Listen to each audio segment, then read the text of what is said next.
শুভেচ্ছা প্রিয় দর্শক, স্বাগত জানাচ্ছি চ্যানেল আয়ের পর্দায় ফার্স্ট ওয়াশ এখন কি চাই এর আয়োজনের সাথে আছে আমি দীপ্তি চৌধুরী। গত ১৫ বছরে আর্থিক খাতের কর্মকাণ্ড মূল্যায়নের জন্য গত ২৮ আগস্ট অর্থনীতিবিদ ডক্টর দেবপ্রিয় ভট্টাচার্যকে প্রধান করে একটি শ্বেতপত্র প্রণয়ন কমিটি করে অন্তর্বর্তীকালীন সরকার। গত ১ ডিসেম্বর কমিটি রিপোর্ট জমা দিয়েছে। ওই কমিটির রিপোর্ট অনুযায়ী গত ১৫ বছর $২৩৪ বিলিয়ন অর্থাৎ ২৮ লাখ কোটি টাকা বিদেশে পাচার হয়েছে, যা দিয়ে ৭৮টি পদ্মা সেতু তৈরি করা যায়। বছরে পাচার হয়েছে গড়ে প্রায় $১৬ বিলিয়ন। ব্যাংকিং, বিদ্যুৎ জ্বালানি, স্বাস্থ্য ও শিক্ষা খাতে সবচেয়ে বেশি দুর্নীতি হয়েছে। এরকম বাংলাদেশের লুটপাট পুঁজিবাদী অলিগার্কদের উত্থান ঘটিয়েছে। একটি বহুল প্রচারিত পত্রিকার রিপোর্ট অনুযায়ী গত ১৫ বছরে বিভিন্ন উন্নয়ন প্রকল্পের নামে যে পরিমাণ অর্থ লুটপাট হয়েছে তা দেশের ৫ বছরের জাতীয় বাজেটের সমান। অন্তর্বর্তী সরকারের অর্থ উপদেষ্টা ডক্টর সালেউদ্দিন আহমেদ বলেছেন, গত ১৫ বছরে অর্থনৈতিক খাতে যে ধরনের লুটপাট হয়েছে তা অকল্পনীয় এবং সমাজের রন্ধ্রে রন্ধ্রে তা ছড়িয়ে পড়েছে। জুন মাসে প্রকাশিত বাংলাদেশ অর্থনীতি সমিতির প্রতিবেদন অনুযায়ী বাংলাদেশ থেকে পৃথিবীর বিভিন্ন দেশে এ পর্যন্ত পাচার হয়েছে ১১,৯২,হাজার কোটি টাকা। একটি দেশের স্বচ্ছতা, জনসমর্থন, জনসম্মতি ও জবাবদিহিতা ছাড়া কর্তৃত্ব ও ফ্যাসিবাদী সরকার দীর্ঘদিন ক্ষমতায় থাকলে কি হয়, কিভাবে একটি দেশ লুটের সাম্রাজ্যে পরিণত হয়, আমরা হাড়ে হাড়ে উপলব্ধি করছি গত ১৫-১৬ বছর ধরে। প্রিয় দর্শক, আমাদের আজকের আলোচনার বিষয় লুটপাট ও অর্থ পাচার।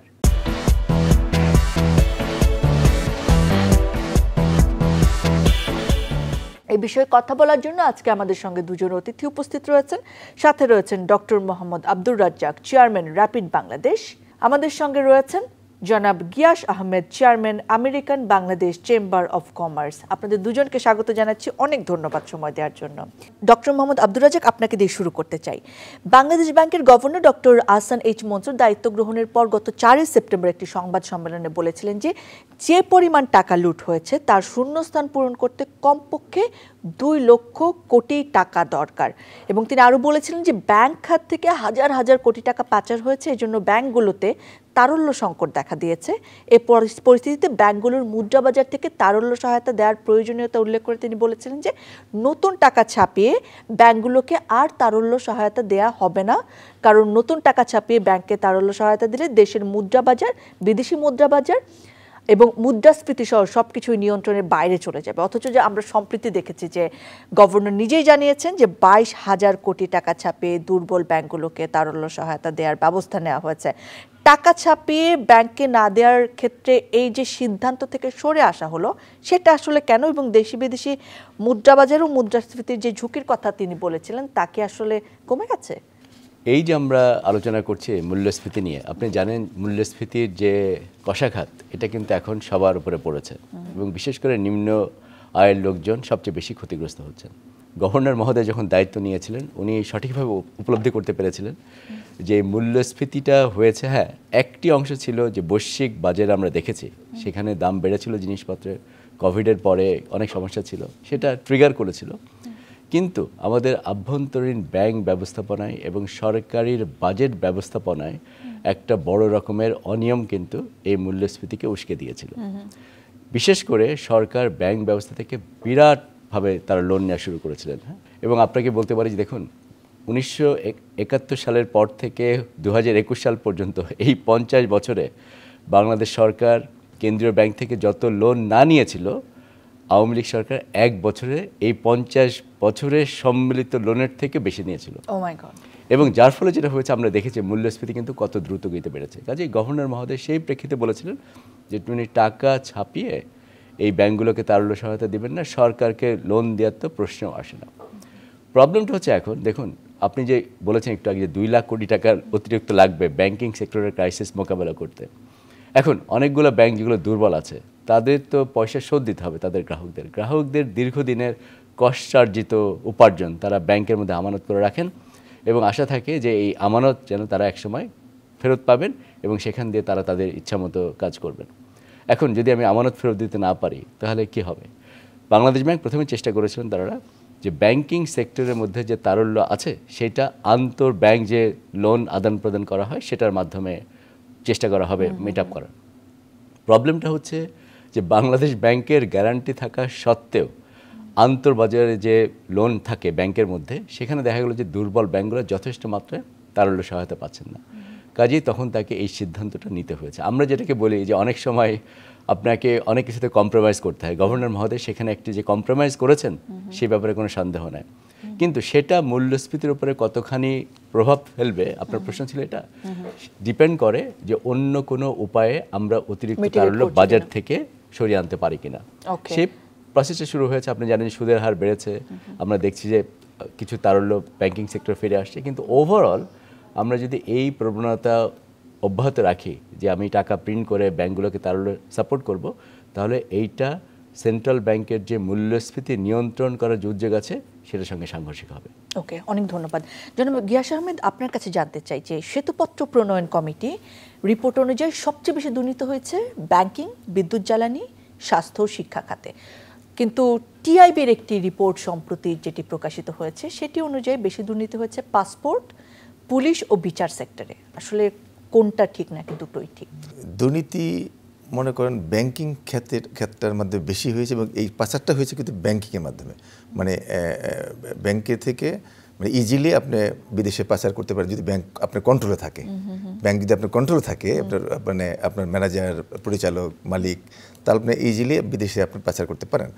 সেই কারণে দেখেন আমাদের সাইফুর রহমান সাহেবের একটা কথা মনে পড়ে যায়। সাইফুর রহমান সাহেবের কাছে আমরা প্রবাসীরা একটা ব্যাংক দাবি করেছিলাম, প্রবাসী ব্যাংক। তখন তিনি বলেছিলেন, যখন বিএনপি ক্ষমতায় ছিল, বলেছিলেন না, আমার যেগুলি বাংলাদেশে ব্যাংক আছে, যে কয়টা আছে সেগুলি আমি পারছি না সামাল দিতে, আমি আর ব্যাংক দেব না। মানে ব্যাংক কিন্তু আর বিএনপির আমলে লাস্ট 5 ইয়ার্সে একটা ব্যাংক সাইফুর রহমান ইস্যু করেননি। আচ্ছা দেখেন, আর আওয়ামী লীগের আমলে মানে এতগুলি ব্যাংক দেওয়া হলো, যেটা নাকি বাংলাদেশ, তৎকালীন বাংলাদেশ ব্যাংক সহ বিভিন্ন সংস্থা বলেছিল না, ব্যাংক আর দেওয়া যাবে না।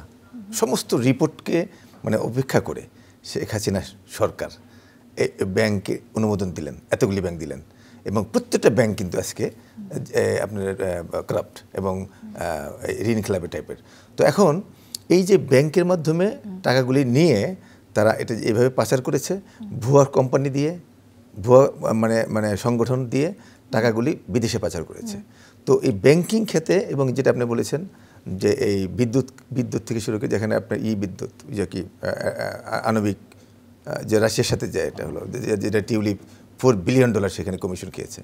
তো এইভাবে যত বড় প্রজেক্ট হয়েছে, মানে ছোট প্রজেক্ট না, এটা তো বিচার বিভাগ, মানে এগুলি তো ছোট ছোট জিনিস, কিন্তু যে বড় বড় যে যত বিলিয়নস অফ ডলারের প্রজেক্ট থেকে তারা মানে 60% মানে বিদেশে পাচার করে ফেলেছে। তো আমি মনে করি যে ফার্স্ট তথ্যটাই সঠিক, সেকেন্ড ইনফরমেশনটা মানে অত মানে গুরুত্বপূর্ণ না। কারণ আর একটা জিনিস হলো যে প্রবাসীদের রেমিটেন্স আমরা পাঠাই।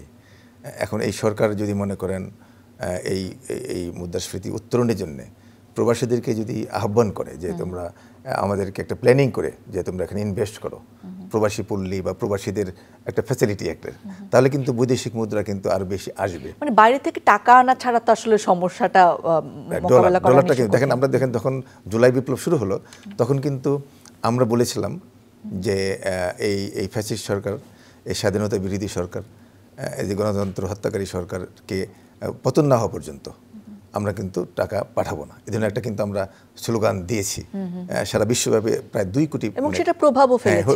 আমরা পাঠাইনি, এবং আমাদের কথায় সারা বিশ্ব ঐক্যমত। আমরা একটা মানে স্লোগান দিয়ে সারা বিশ্বে, এখন তো নেটওয়ার্কের যুগ, এই স্লোগানটা প্রচার হয়েছে, আমরা রেমিটেন্স পাঠাবো না। তখন কিন্তু দেখেন মানে বাংলাদেশের অবস্থা একটু খারাপই ছিল। পরবর্তীকালে যখন দেশ স্বাধীন হলো তখন কিন্তু প্রচুর টাকা এসেছে। তো সেই ক্ষেত্রে কিন্তু আমি মনে করব যে প্রবাসীদের একটা ভূমিকা এখানে আছে। সরকার কিন্তু আমি বলবো একটু এই দিকে নজর দিতে।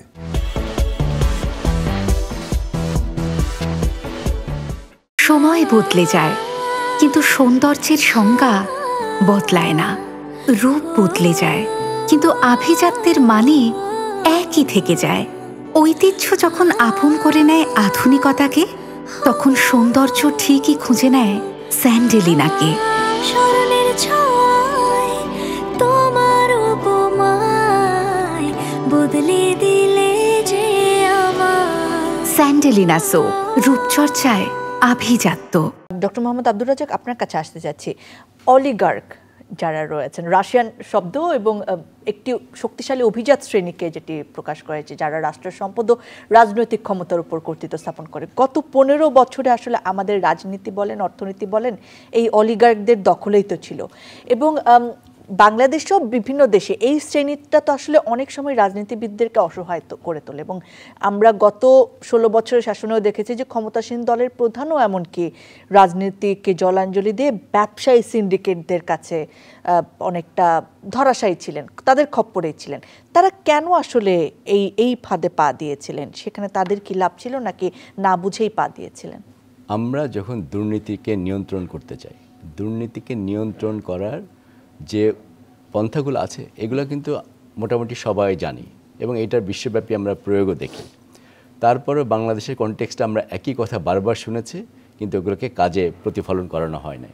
যেমন আমি আপনাকে বলি, দুর্নীতি নিয়ন্ত্রণ করতে হলে প্রথম যে জিনিসটা দরকার সেটা হচ্ছে একদম সর্বোচ্চ স্তর থেকে দুর্নীতির বিরুদ্ধে জিহাদ ঘোষণা করা। হ্যাঁ, এটাকে আমরা বলি হচ্ছে political commitment at the highest level, সেটা আপনার থাকতে হবে।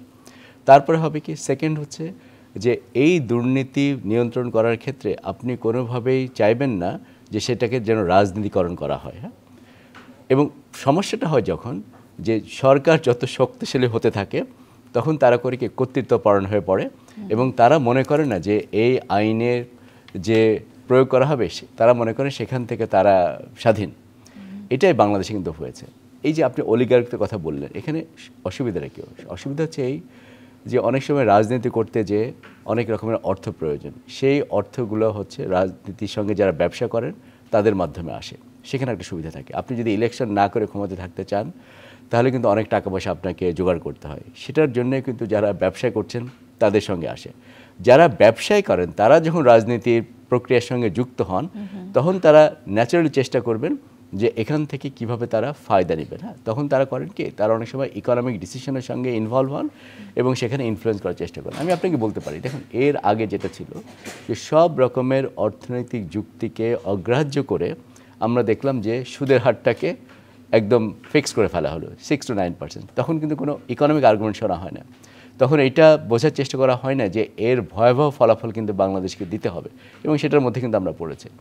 আর যেটা বললাম যে এই মুহূর্তে আপনি লেজুর বৃত্তি তৈরি করবেন, যেখানে রাজনীতির সঙ্গে ব্যবসা বাণিজ্য বলেন বা যে কোনো প্রফেশনাল গ্রুপ, আমি খালি ব্যবসা বাণিজ্যের কথা বলবো না, এমনকি যারা বুদ্ধিজীবী আছেন তারাও যদি ইনভলভ, সাংবাদিক আছে আমরা সেটাও দেখেছি, তারাও ইনভলভ হলে তারা এখান থেকে ফায়দা লোটার সুযোগ নেন। এবং সেটাই কিন্তু বাংলাদেশে হয়েছে। আপনি এমন একটা কমিউনিটি বা সিস্টেম তৈরি করতে পারেন যারা আইনের প্রয়োগের বাইরে থাকবে, আর ওই আইনটা দিয়ে যাদেরকে আপনি বিরোধী দল মনে করছেন তাদেরকে আপনি দমন করবেন। দেখুন এইটা বিশ্বব্যাপী সবসময় হয়েছে, এবং কিন্তু যারা ক্ষমতায় থাকেন তারা মনে করেন যে এটা উনি কন্ট্রোল করতে পারবেন। বাংলাদেশের কনটেক্সটে এই জিনিসটাই ঘটেছে আর কি। অনেক ধন্যবাদ। জনাব গিয়াস আহমেদ, একটি বৈশ্বিক আর্থিক গবেষণা সংস্থার প্রতিবেদন অনুযায়ী যে বাংলাদেশে বিদেশে পাচার হওয়া অর্থের পরিমাণ প্রতি বছর 80,000 কোটি টাকা, এবং তার একটা বড় অংশই বৈদেশিক বাণিজ্যের নামের আড়ালেই হয়েছে আসলে। এবং আন্তর্জাতিক বাণিজ্যের আড়ালে অর্থ পাচার ব্যাপারটা আমাদেরকে একটুখানি বোঝাবেন। এবং এখানে একটা ব্যাপার থাকে যে ওভার ইনভয়েসিং বা আন্ডার ইনভয়েসিং, এটিকেও দায়ী করা হচ্ছে। এটার আন্ডার আসলে কিভাবে অর্থ পাচার হয়? মানে এই সরকার টার্গেট করেছে প্রথমে যে ব্যাংক থেকে, মানে সবচেয়ে নির্ভরযোগ্য এবং সুবিধা হলো যে ব্যাংক থেকে বিদেশে টাকা পাচার করা যায়, ব্যাংক যদি কন্ট্রোল থাকে। আপনার বললাম না, ভুয়া কোম্পানি খুলে বিদেশে ব্যবসা করার নামে আপনি যে টাকাগুলি পাচার হয়ে যাচ্ছে, এবং এই পাচার যে কত, আপনি যেটা প্রথমেই প্রতিবেদন বলেছেন এত টাকা পাচার হয়েছে, এটা মানে কেন হলো, কেন তারা একটা করলো? তারা বলে স্বাধীনতার পক্ষের শক্তি, তারা বলে আমরা হলো 71-এর মানে চেতনাকে ধারণ করি। তাহলে এই কিভাবে আপনার এভাবে চুরিটা হলো? এখানে আমি দেখেছি যে শেখ হাসিনা নিজে একবার নিউ ইয়র্কে গিয়েছিলেন, তিনি প্রথমবার প্রাইম মিনিস্টার হিসেবে, তখন বলেছিলেন এক সাংবাদিককে প্রশ্নের উত্তরে যে বাংলাদেশের ব্যাপারে আপনি কি চান, কি মানে যে জাতি আমাদেরকে হত্যা করেছে, যে জাতি আমাদেরকে 25 বছর ক্ষমতায় আসতে দেয়নি, কারণ আপনি জানেন যে সে সাদেক হোসেন খোকার কাছে পরাজয় বরণ করেছে, মেজর মান্নানের কাছে পরাজয় বরণ করেছে, তো তার একটা ক্ষোভ আছে, একদিকে একটা ক্ষোভ আছে, অন্যদিকে তাদের এই মানে ক্ষমতা ভাগাভাগির একটা ব্যাপার আছে। যেমন শেখ রেহানা আপনার একদিকে আবার শেখ হাসিনা একদিকে। তো শেখ হাসিনা ক্ষমতা ভোগ করছে, আর আর শেখ রেহানা এখানে আপনার যত ব্যবসা বাণিজ্য একটা ভাগাভাগি।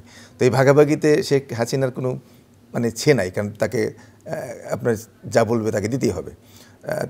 এই ক্ষেত্রে দেখেন একটা সিন্ডিকেট শেখ হাসিনা নিজে গড়ে তুলেছেন। মানে যেমন তার বাসার চাকর বা কর্মচারী বা যাই বলেন, সে যদি 400 কোটি টাকার কথা বলেছে, যে 400 কোটি টাকা সে চুরি করেছে বা তার মালিক, দ্যাট মিন 400 কোটি টাকা সে বলেছে, অথচ আরও কয়েক হাজার কোটি টাকার মালিক সে। মানে 400 কোটি বলেছে কিন্তু পিছনে আরও অনেক টাকার মালিক। তো সে ধরলাম 1000 কোটি টাকার মালিক। এখন একটা চাকর যদি 1000 কোটি টাকা মালিক হয়, তাহলে এই 1000 কোটি টাকা যাদের দ্বারা সে কামিয়েছে, তারা কত হাজার কোটি টাকা মানে আশেপাশে তারা কামিয়েছে। দ্যাট মিন শেখ হাসিনার আশেপাশে যারা আছে তাদেরকে সকলকেই ইচ্ছে করে শেখ হাসিনা মানে এই দুর্নীতি করবার সুযোগ করে দিয়েছে, যাতে শেখ হাসিনার ব্যাপারে যেন কথা না বলতে পারে। মানে শেখ হাসিনা যে পাচার করছে এটা তো তার অফিসাররা জানছে, তার ব্যাংকের অফিসার জানছে, তার সমস্ত আর্মির লোকজন জানছে, তার সকলেই জানছে। তো এটা তো ওপেন সিক্রেট। যারা যারা জানছে তারাও নিশ্চয়ই তাদেরকেও সে দিয়ে খেয়েছে। এই কারণে মিলেমিশে এই জন্য এই সিন্ডিকেটটা এমনভাবে হয়েছে যে দেখেন, আমি একটা কথা বলি, আমি 2009-এ যখন আওয়ামী লীগ ক্ষমতায় প্রথম আসে, আমি তখন একবার বাংলাদেশে আসছিলাম। তো আমি 3-4টা টিভিতে আমাকে সাক্ষাৎকার নিয়েছিল। তো আমাকে প্রথমেই বলেছে যে এই আপনি শেখ পরিবার নিয়ে কথা বলতে পারবেন না। ইভেন দো ওই জামাত ইসলামের একটা টিভি ছিল কি যেন, দিগন্তেও বলেছে আমাকে যে আপনি শেখ পরিবার নিয়ে কথা বলতে পারবেন না। তারপরে কি বলে বাংলা ভিশন থেকে শুরু করে কয়েকটা আমাকে বলেছে, কারণ অনুষ্ঠান বন্ধ হয়ে যেতে পারে। তাহলে বিগিনিং থেকেই তারা এই যে এই চক্রটা যে বাংলাদেশকে যে লুটেপুটে খাবে, বাংলাদেশের জনগণের প্রতি শেখ হাসিনার যে একটা আক্রোশ, সেটা প্রথম থেকে আমরা বুঝতে পেরেছি।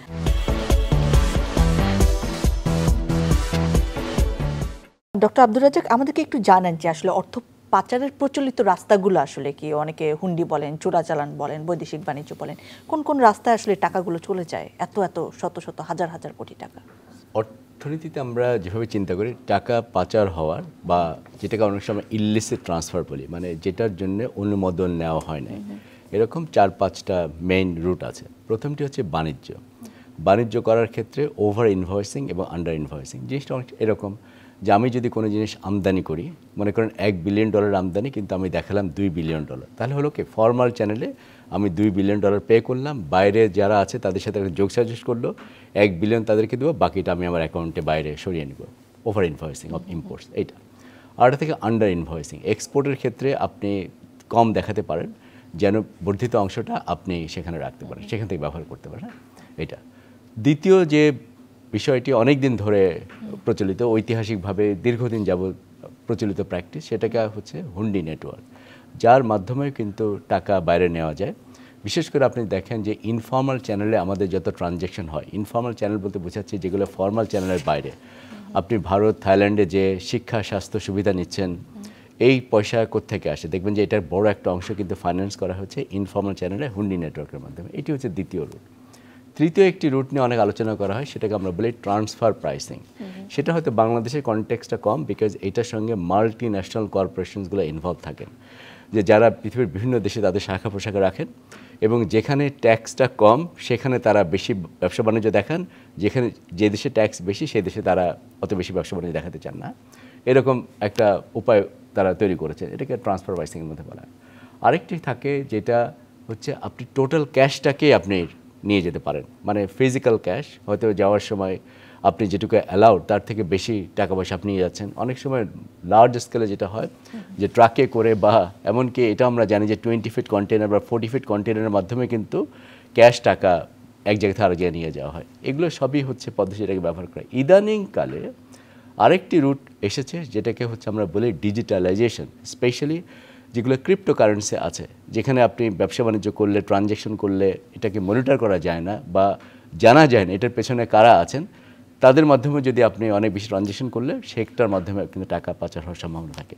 কাজেই বেশ কয়েকটি রুট আছে। আমাদের দেশের কনটেক্সটে আমরা সবসময় যেগুলো বাণিজ্য সংক্রান্ত যে বিষয়গুলো, স্পেশালি আপনি জিএফআইয়ের কথা বলেছেন, গ্লোবাল ফাইন্যান্সিয়াল ইন্টিগ্রিটি, তারা যে হিসাবটা দেয়, আমরা শ্বেতপত্র যেটা দেখেছি তারাও যে হিসাবটা দিচ্ছেন, এটা কিন্তু মোটামুটি বাণিজ্যের মাধ্যমে যেটা হয় সেটাকে কিন্তু বেস করে করা, বাকিগুলো তো আমরা জানি না। বাকিগুলো আমরা জানি না, Oh হ্যাঁ। my God. এবং এটার সঙ্গে আপনার যেটা আছে দেখেন, এই যে বাণিজ্যের কথা বললাম, আপনি শুধু দেখেন হচ্ছে আমরা যেগুলো গুডস আমরা যেটাকে বলি, মানে দ্রব্য, পণ্যজাত দ্রব্য, সেটা আমরা দেখি। বাংলাদেশ বা পৃথিবীর অনেক উন্নয়নশীল দেশে কিন্তু সেবা খাতের যে তথ্যপাত্র খুবই দুর্বল। এই সেবা খাতের তথ্যপাত্র ব্যবহার করে কিন্তু আমরা সেই ফাঁক ধরতে পারি না, এবং সেবা খাতের বাণিজ্যের মাধ্যমে কিন্তু বড় একটা অংশ কিন্তু পাচার করা হয়। আপনার কি মনে হয় তাহলে আমরা যে সংখ্যা দেখছি এটি তার থেকেও অনেক বেশি? আমার কাছে মনে হয়, দেখুন, সংখ্যাগুলোর যে অনেকভাবে ব্যবহার করে, আপনি ৮০,০০০ কোটি টাকা বলেছেন, আমরা দেখলাম শ্বেতপত্রে ওনারা বলছেন বছরে ১৫-১৬ বিলিয়ন ডলার যায়। আমার কাছে মনে হয় কি, নাম্বারগুলোকে না একটু ভালো করে আমাদের বুঝতে হবে যে আমরা কোন নাম্বারটা বলার চেষ্টা করছি। আমি একটু আগে বলেছি বাণিজ্যের মধ্যে যদি দিয়ে সেটা একটা ব্যাপার, কিন্তু আপনাকে খেয়াল রাখতে হবে দেশেও তো খুবই মাস স্কেলে কিন্তু দুর্নীতি হচ্ছে, তাই না? বাংলাদেশের দুর্নীতি মানে আমাদেরকে আষ্টে পৃষ্ঠে বেঁধে ফেলেছে, রন্ধ্রে রন্ধ্রে দুর্নীতি। দুর্নীতি থেকে অতিরিক্ত টাকা হলে একটা বড় রকমের প্রবণতা থাকবে, এটা বাইরে চলে যাবে, হ্যাঁ। সুতরাং আমি বলবো যে কোনো একটা পার্টিকুলার নাম্বারকে আমার বিশ্বাস করতে কষ্ট হয়, এখানে গবেষণার পদ্ধতিগত ত্রুটি আছে। কিন্তু আমি শুধু এটুকু বলতে চাই যে নাম্বারটা আমরা হয়তো জানতে পারতাম, সঠিকভাবে করতে পারলে সেটা কিন্তু খুবই বড় একটা সংখ্যা হবে। এটা হয়তো আমাদের ধারণারও বাইরে।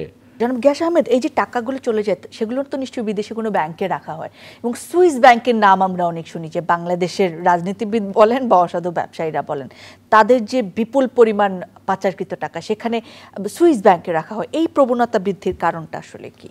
আমেরিকার কথা বলি, আমেরিকাতে আপনি যদি কোনো টাকা অ্যাক্সেস টাকা রাখেন, সেখানে আপনি $10,000 বেশি যদি আপনি ব্যাংকে রাখেন, তাহলে এফবিআইকে ব্যাংক রিপোর্ট করতে বাধ্য।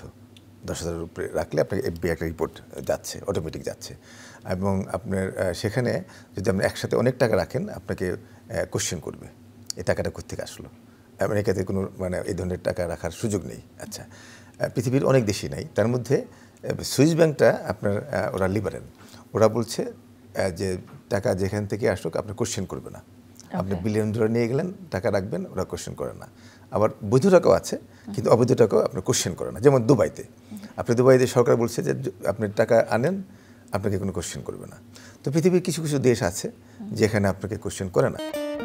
সারাদিন ল্যাপটপ, ফোন আর অফিসের কাজ। আমি চললাম, তুমি থাকো তোমার কাজ নিয়ে। হয়তো তোমারই জন্য হয়েছি যে প্রেমে বন্য। আমাদের মধ্যে এখনো প্রেম আছে। জানি তুমি অনন্য, তাই শুধু তোমাকেই চাই। জীবনের প্রতিটি মুহূর্ত হয়ে উঠুক স্পেশাল। ত্বকের যত্নে রোজ অয়েল এক্সট্রাক্ট এবং ময়শ্চারাইজার সমৃদ্ধ তিব্বত পমেড। তবে কোশ্চেনটা হলো যে আমাদের দেশের দুর্নীতি যে বন্ধ করবার যে সোর্সগুলি, যেমন বাংলাদেশ ব্যাংক থেকে যখন টাকা চুরি হয়ে গেল, মানে ব্যাংক থেকে সেই কর্মকর্তা যারা ছিল তৎকালীন, দেখেন সেই কর্মকর্তাদেরকে আরও প্রমোশন দিয়েছে। আচ্ছা, কিছুদিন আগে মানে এই জুলাই বিপ্লবের আগে আমেরিকা থেকে না ঢাকা থেকে প্রায় 50টা ব্যাংকের এমডি নিউ ইয়র্কে গেলেন, আমেরিকাতে গেলেন, যখন একটা সেমিনার হলো, সেই সেমিনারে আমি থাকবার সুযোগ হয়েছিল। তো সেখানে বাংলাদেশ ব্যাংকের একজন কর্মকর্তা উনি বলছেন যে 20 বছর যাবত তিনি ব্যাংকে আছেন, দেখেন এই বাংলাদেশ ব্যাংকে আছেন, এবং তিনি সরকারের একটা প্রশংসা করে বক্তব্য দিলেন, মানে তৎকালীন মানে আওয়ামী লীগ সরকারের।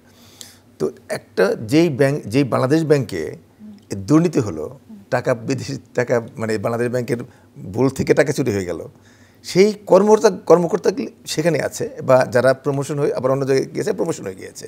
তাহলে সরকারের যে আপনার একটা ইন্টেনশনালি যে পাচারটা হয়েছে, তো তাহলে আপনি টাকা যখন সরকার পাচার করে, তখন আপনি এই টাকাটা তো আপনি পৃথিবীর যেখানেই আপনি রাখতে পারবেন। মানে সরকার তো যদি চুরি করে, টাকা রাখার তো সমস্যা নেই। আপনি আমেরিকাতে ব্যাংকে রাখা যাচ্ছে না, আমার বন্ধু আছে একজন, আমার একজন আত্মীয় আছে, ভাই আছে, ভাইয়ের নামে রাখলাম, যেভাবে হোক রাখলাম। হ্যাঁ, আমরা দেখেছি যে পরিবারের সদস্যদের নামে বিশাল বিশাল অঙ্কের ব্যাংক অ্যাকাউন্ট। গোড়ায় যদি আপনি হাত না দেন, যে বাংলাদেশ সরকার নিজে একেবারে সরকার যদি চুরি করে, কোনো বিচার হয়েছে মনে করেন আজকে বেসিক ব্যাংকের, আমরা এই জায়গাগুলো নিয়ে কথা বলবো। তবে আজকে যেহেতু সময় কম, প্রিয় দর্শক, আজকের মতো বিদায় নিচ্ছে। আমরা কথা বলছিলাম লুটপাট এবং অর্থ পাচার নিয়ে, আরো কথা হবে আগামী পর্বে এই বিষয়ে। ভালো থাকুন, সুস্থ থাকুন, আবার দেখা হবে, আবার কথা হবে।